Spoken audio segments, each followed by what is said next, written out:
News 18 বাংলায় exclusive যে ছবি আমরা আপনাদের দেখাচ্ছি, মন্ত্রী শশী পাজার বাড়িতে হামলার অভিযোগ উঠে আসছে। ব্রিগেডের সভা ঘিরেই গিরিশ পার্ক রণক্ষেত্র, এই যে ছবিটা দেখাচ্ছি মন্ত্রী শশী পাজার বাড়ি, যেখানে হামলার অভিযোগ উঠে আসছে। আর পাল্টা হামলা ঘিরে একেবারে রণক্ষেত্র হয়ে উঠেছে গিরিশ পার্ক। বিজেপির মিছিল থেকে শশী পাজার বাড়িতে হামলার অভিযোগ।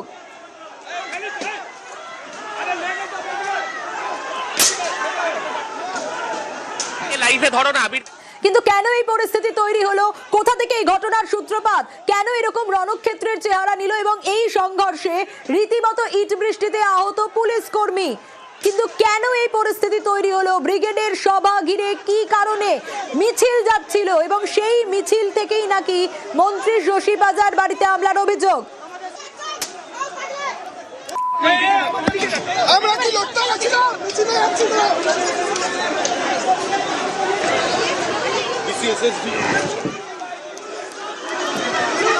আর এই মুহূর্তে ছবিটা জানতে চাইবো আবিরের কাছ থেকে। আবির, এই ঘটনার সূত্রপাত কোন জায়গা থেকে, এখন কি পরিস্থিতি, মন্ত্রী শশী পাজার বাড়িতে হামলার অভিযোগও কেন উঠে আসছে, কি হয়েছে? তোমাকে প্রথমেই দেখিয়ে রাখি, এটা হচ্ছে শশী পাজার বাড়ি, 250 নম্বর চিত্তরঞ্জন অ্যাভিনিউ, এবং এই বাড়িতে অজিত পাজা, রঞ্জিত পাজা থেকে শুরু করে তারা প্রত্যেকেই থাকেন। বাড়ির ভেতরে তুমি ঢুকতে পারছ, এই মুহূর্তে পুলিশ সেখানে মোতায়েন হয়ে গেছে। অভিযোগ যে এই বাড়ি, সেই বাড়িকে ভাঙচুর করা হয়েছে, অভিযোগ যে এই বাড়িতে ইট মারার ঘটনা ঘটেছে, এবং তারপরই হচ্ছে তৃণমূল এবং বিজেপি উভয় পক্ষের মধ্যে এই তরজা শুরু হয়ে যায়। ইতিমধ্যে বাড়ির ভেতর থেকে তুমি দেখতে পাচ্ছ যে পুলিশ কর্মী যারা রয়েছেন তারা ইতিমধ্যে বাইরে বেরিয়ে আসতে শুরু করেছেন। তোমাকে রাস্তার যে ছবি দেখিয়ে রাখবো, যে রাস্তার বিভিন্ন জায়গাতে থাকা যায় ইট পাথর, সেই ইট পাথর তুলে একদম মারধর শুরু হয়। এই মুহূর্তে ডিসি ইন্দিরা মুখোপাধ্যায় তিনি এসে পৌঁছেছেন। তিনি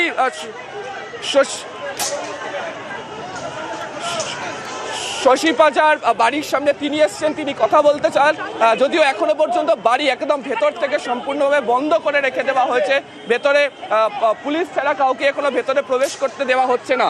রাস্তার দুধারের যে ছবি তোমাকে দেখাবো, যে এখনো পর্যন্ত বিভিন্ন গলিতে একাধিক ব্যক্তিরা তারা জমায়েত হয়ে রয়েছেন। উভয় পক্ষের মধ্যে ইট পাথর মারামারির যে ঘটনা, সেই ইট পাথর মারামারির ঘটনা এখনো পর্যন্ত ঘটছে।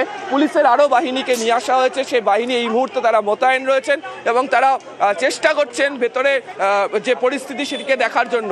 এবং শশী পাজা তিনি নিজেও এখানে রয়েছেন, এবং যেটা অভিযোগও করা হয়েছে সেটা হচ্ছে যে এই বাড়ির যে গেট,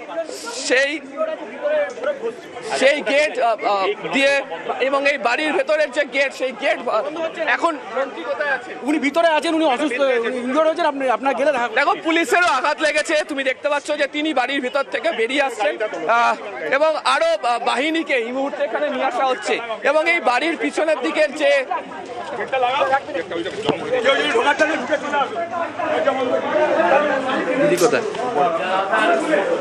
বাড়ির ভেতরে এই মুহূর্তে আমরা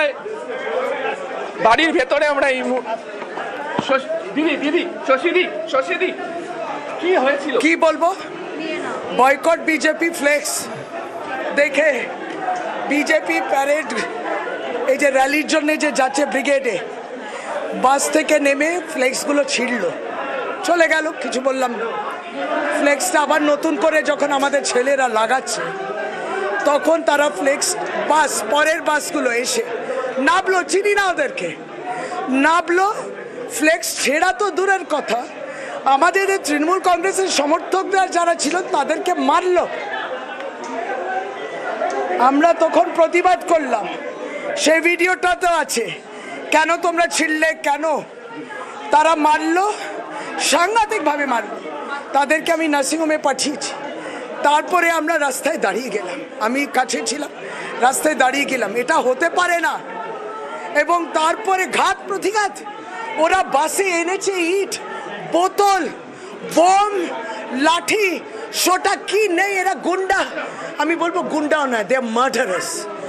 এরপরে যেইভাবে তারা অ্যাটাক করলো এই বাড়ি, মানে পরপর অ্যাটাক করছে, তারপর আর পুলিশ আর সামলাতে পারে, পুলিশ কেউ অ্যাটাক, মহিলা পুলিশ, ছেলে পুলিশ, হোয়াইট ক্লোথস পুলিশ, সমস্তকে অ্যাটাক করা, পিছনে গিয়ে গলিতে লুকিয়ে রয়েছে।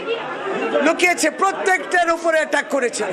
আর এরা যাচ্ছে ব্রিগেডে, লাঠি সোটা বোম, গুন্ডা, মার্ডারার, আর এরা বাংলা দখল করবে, এরা দখল করবে। আজকে যেভাবে আক্রমণ করলো, একটা নয় দুটো নয়, মুহুর মুহুর বাস থেকে গুন্ডারা নেমে অ্যাটাক করেছে।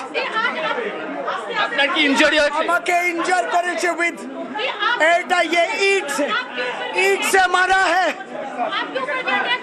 अरे ये गुंडा नहीं, ये खूनी है, ये बीजेपी गुंडा नहीं खूनी है, ये खूनी बंगाल को दखल करेंगे। দেখো ডিসি সেন্ট্রাল এই মুহূর্তে এখানে তিনি রয়েছেন, তিনি দেখছেন। তোমাকে ঘরের যে ছবি, সেই ঘরের ছবিও দেখাবো। এখানে যারা ছিলেন তার একাধিক জন, তাদের বক্তব্য যে তারাও এখানে আহত হয়েছেন, তারা এখানে বসে রয়েছেন। অনেকেরই বক্তব্য হচ্ছে যে